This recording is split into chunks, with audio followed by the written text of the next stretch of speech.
Hello everyone, welcome back. This is episode number 3 of the Fashion Business Unfiltered. The topic of today's episode is the myth of going viral and what actually does drive sales. I'd like to give a shout out first of all to my intern Katie, who from Suffolk University, who does all of the market research for these episodes. So thank you so much, Katie. She is an aspiring fashion PR girl that after graduation is going to go make the big jump to New York City. So we're wishing her well. Today's sponsor is actually the School of Fashion Design. They have some fantastic things going on over there.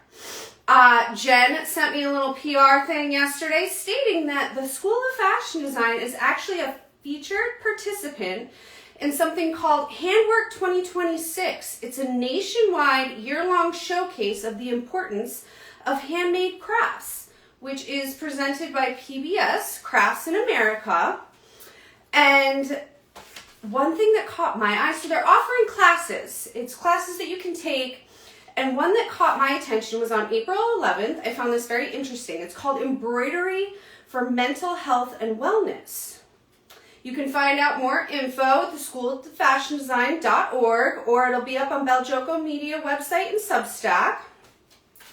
Also with the School of Fashion Design, I am super excited to announce today, save the date people, for April 25th, for the first inaugural Boston Fashion Creative Summit, where it will be held at our location sponsor, the School of Fashion Design. And the event organizers are me, Scene and Style, Beljoco Media, Keo Agency.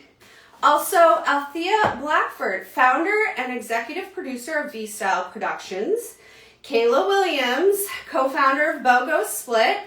And the event contributor that's pitching in on a lot is Events by Taylene. She will also have her fabulous photo booth there to capture.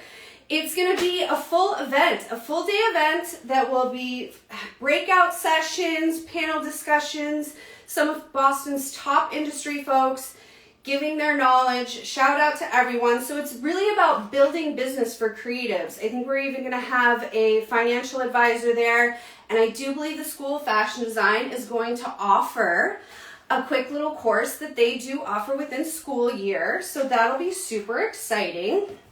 Also, the Women Empowering Women event is coming up that I will be speaking at. So that's super exciting. You can head on over to Aspiring Magazine to get more information for that. But we're going to hop right into the episode here. So this is going to be fun. We're going to start off with, like I said, this episode is focal on going viral, the myth of going viral, and what actually drives sales. Because a lot of people think going viral is this big, huge, amazing thing. But if you actually watch Shark Tank, like myself, obsessed, you will find out very quickly that true business and entrepreneurs know going viral is really not that big of a deal. It's nothing that special. Because it's all about what's coming out of going viral. We'll get into that. So let's go down to the details of what my intern Katie came up with on actual market research. So the cost of acquiring a customer versus repeat customer. That's good because we all go online to acquire a customer. So acquisition costs can cost 5 times more than retaining. This is due to the cost of marketing and advertise targeted as a diverse audience. It takes a lot of time and a lot of money. ROI people, what are you getting back on your investment? Your time matters. Time matters. All right, retention deals with customer engagement and developing a stronger relationship with existing customers. I stand by this, true and true. This includes email marketing. Email marketing is so important. Email is still king. It is the #1 marketing tool that is available and gets the most back on your investment. Of course, customer service and loyalty programs. Do you have any kind of loyalty program you're offering your, even just your followers? I see a lot of, from time to time, I'll see people be smart and say, hey, you know, share this post, comment on this post, and you could be entered to win a t-shirt, a jersey, something. You have to give some sort of loyalty program to your customers, and besides, it's fun. Okay, so the average conversion rate for fashion e-commerce. Accessories is only 7.4%. For women, it's 3.6%. Men, it's 0.8%. And footwear, it's 2.2%. Those are very high in return. So you got to really focus on your return on investment. Like, what are you spending your time on? Are you guys doing the numbers? When you make all these grand videos that you think might go viral, what exactly are you getting back from it? This is interesting. I found this. So Katie came up with examples of viral brands that did not convert long term. Kodak created the first portable camera in 1888, and the management didn't see adjusting to the new age of digital photography as a necessity, and the transition into digital photography was little something they prepared for.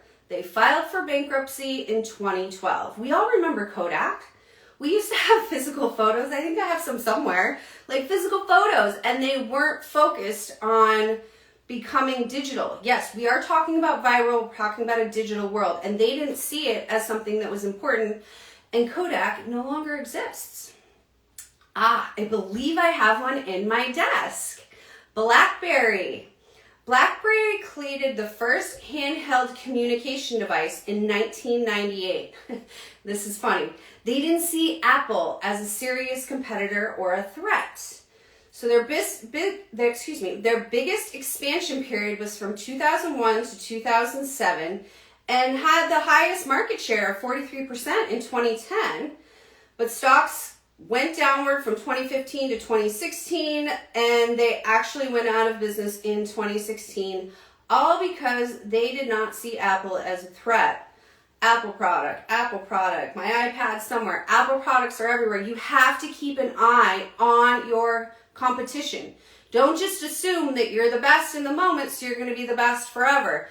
Watch your competitors. You really need to be focused on what are your competitors doing online. Watch them, follow them, emulate them. Sometimes the biggest form of flattery is being copied, and that's okay. Are you going to do it better though? That's the question. All right. I still say email.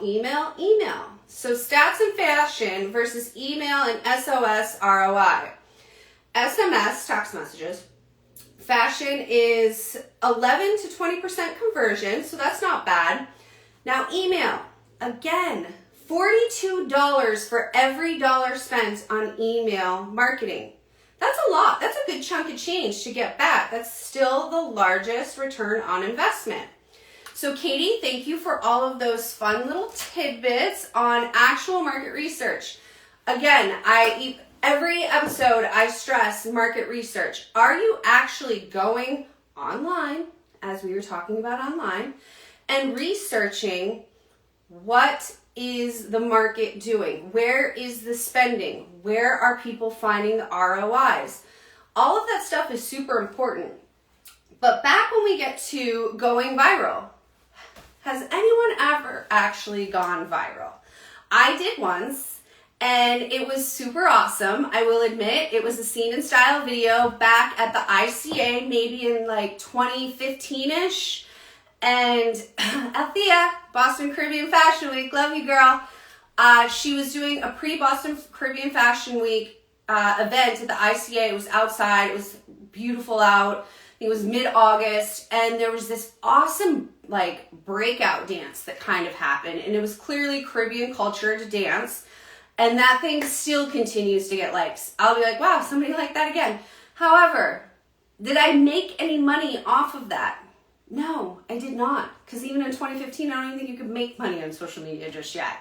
How everyone assumes, oh, you know, I went viral. Great, what did that do for you? What did going viral do for you? Did it give you a handful of likes? Did you get a handful of followers? You have to remember, likes and followers do not convert into paying your electricity bill. those things are not top of your priority list? Are you creating this beautiful content, spending 8, 9, 10 hours, even just in that moment, not even thought process? 8 hours, let's say you spend on a photo shoot or a video shoot with a model and a photographer. Don't forget, your time matters. And you've done all this great video and you post it and you get a whole 20 likes. Why do you continue to keep doing that? I see it often. I see it time and time again. Okay, we're going to pause. I am not encouraging in any way, shape, or form for these designers or creators to go out there and create with AI and replace models and replace photographers. I am big anti-AI. Sure, I know ChatGPT. I'm a communications journalism graduate. I'm educated. So yeah, I better know my competition, and its name is AI. It takes a lot of time that I put into AI to see exactly what it's up to, how it's creating. And I am very thankful to say that it's not ever going to replace true creators. You can use it as they are suggesting. I think Elon Musk said it the other day. AI is going to be the most intelligent person on the computer. Okay, that's great. You can use it for computer aspects. Not a big deal. But when it comes to, I'm thankful, you can't ever replace scene and style on site in the runway because I speak from a personal version. AI is never going to have the personal feeling that I feel about how your dress came down the runway. So AI, I am not suggesting that everyone use AI to replace models.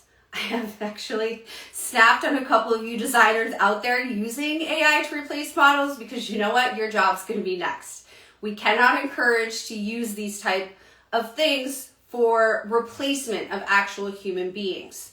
With that being said, back to the creation of this 8-hour long photographer, designer, model, maybe makeup artists that have all been there, and then you post this video.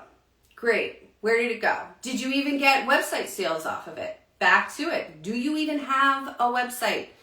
When you are online and going viral can be super fun if this is your side gig.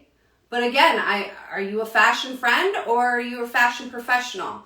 These are the questions you really have to ask yourself because it's super important that you don't focus on creating all of this fun, super cool content and then it takes you nowhere. This is a business. It's super important to be focused on your return on investment. Viral does not mean you made money. So a good way to look at it is when products go viral on Shark Tank, and I love it when people say that. Oh, we went viral. Mark Cuban will immediately chime in and say, okay, well, what was the return on investment on that?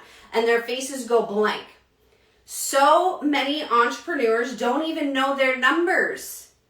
So this beautiful 8-hour shoot that you made for maybe a 34-second Instagram video, before you went into it, did you break down how much you were paying for the model, the photographer?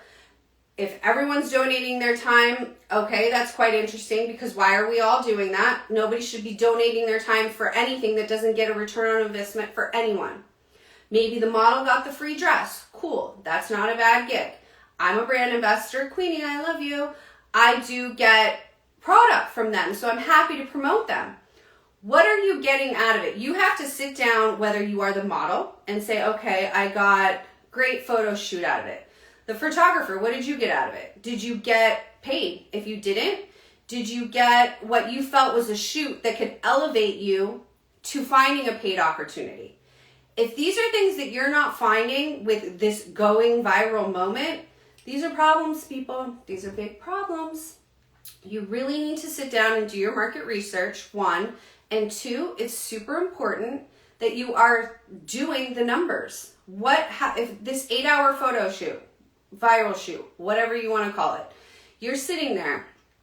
Did you eat lunch? Even that matters. Did you buy gas to go there?